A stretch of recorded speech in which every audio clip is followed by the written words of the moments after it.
Well, I didn't see or know about this. This has obviously been down about a fortnight by the looks of it. And it would have been down before we had the heavy thunderstorms and the heavy rain in the last few days, because the leaves are quite far gone. It's been down since the last time I came here. And here being the pathway that joins Clipsnell Quarter and Blackpool Plantation, which is up that way. But this is the second such ancient oak that's done this. The other one is just across the way there, and I featured that on another video a few weeks ago. This is half an ancient that's come down. I don't suppose it'll be too long before this other half comes down. Can't say that it was the weight of rain that's done it, because this was down beforehand. I think this has been split because of the hot weather and the dry weather as a result of. But I don't like to see it when it comes down, but there's quite a bit come down this year. Are the single limbs, or in the case of this tree and the tree just over there, half of it. And the trouble is, this is one tree, the other one across the way was another one that's been haloed, and haloing is the practice. It's a well practiced practice by those experts in the field of looking after ancient trees, and it involves taking away all the competition within a certain meterage of the edge of the canopy of an ancient. Typically it's about 10 meters, sometimes it can be more, and it's part of the process that's happening here in Sherwood Forest. While it does open up the ground and allows vegetation to come through, it removes, this was always Dillis and myself's argument against it, it removes protection that all the surrounding trees offer these ancient oaks. The other trees protect them against the worst of the weather. And we always predicted that over the years to come, the more haloing that's done and the more opening up of the forest is undertaken, the more there'll be of this. But you could say this is a natural process, which it really is. I suppose at some time it would have happened. I'd rather see this though than the artificial veteranization process that they adore here.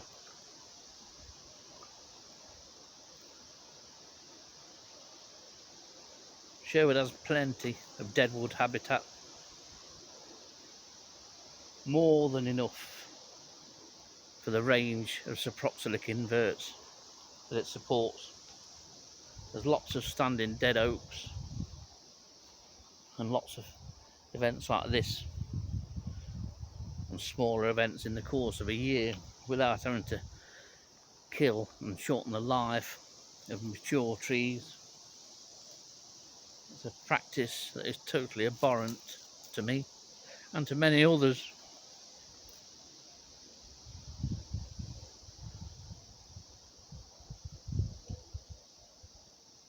It's a shame, but when a tree like this is about 500 years old, you expect old things to have things drop off them. If I was 500 years old, I'm sure something would drop off me. Not that I'll ever see 500 years, of course.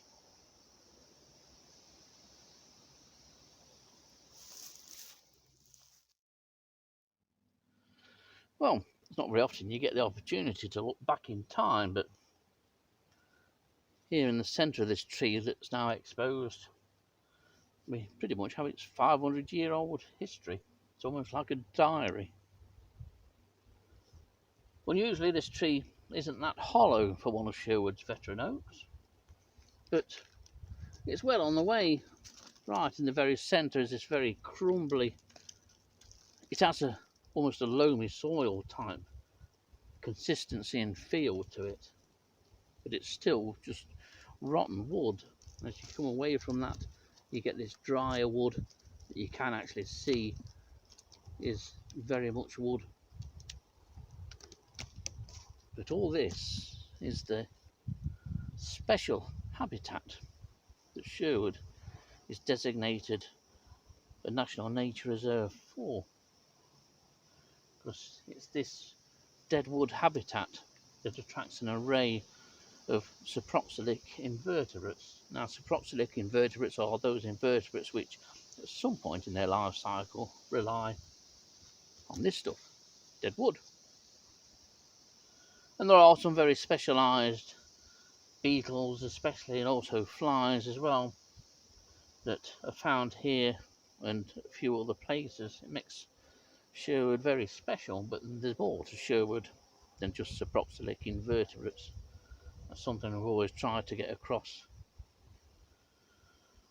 Not always very successfully, but we tried. But this is the kind of habitat where all the rare stuff is found. Just takes some finding. You could literally dissect this trunk forensically and hardly find anything. But it's there. It's very small, but it's there. Rather like a man's brain, I suppose. There's one there somewhere. These trees are just magnificent when you look at them. But through all the storms and weather over the years, the hot summers, the wet summers, the cold winters, the dry, mild winters, these trees stand the test of time for upwards of 300–400 years. They're a magnificent thing, a huge living organism. If only we appreciated trees more, looked after trees, rather than just view them as obstacles in the progress of man, that almighty being. I know which organism I'd sooner have. It's one with lots of roots rather than 2 legs.